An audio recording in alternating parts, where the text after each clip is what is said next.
Bollywood actor Shoaib Ali Khan গত বুধবার মুম্বাইয়ে নিজের বাড়িতে রাত্রি প্রায় 2:30টার সময় দুষ্কৃতীদের চাকুর আঘাতে আহত হন। শোয়েব আলী খানের গলা, পিঠ ও হাতে চাকুর আঘাত লাগে, যদিও দুষ্কৃতীদের কেউই ধরা পড়েনি। এরপর রাত্রেই শোয়েব আলী খানকে লীলাবতী হাসপাতালে ভর্তি করা হয়েছে, আর ইতিমধ্যেই শোয়েব আলী খানের সার্জারিও করা হয়েছে। এই অবস্থায় শোয়েবের ওয়াইফ বলিউড অ্যাক্ট্রেস করিনা কাপুর খুবই ভেঙে পড়েছেন। জানা গেছে যে শোয়েব ছাড়াও বাড়ির এক কর্মচারীও দুষ্কৃতীর দ্বারা আহত হন। মনে করা হচ্ছে যে চুরির উদ্দেশ্যে এই হামলা করা হয়েছে।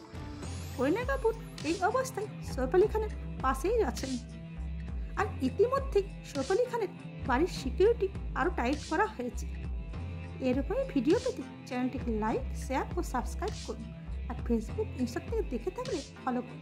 Thanks for watching.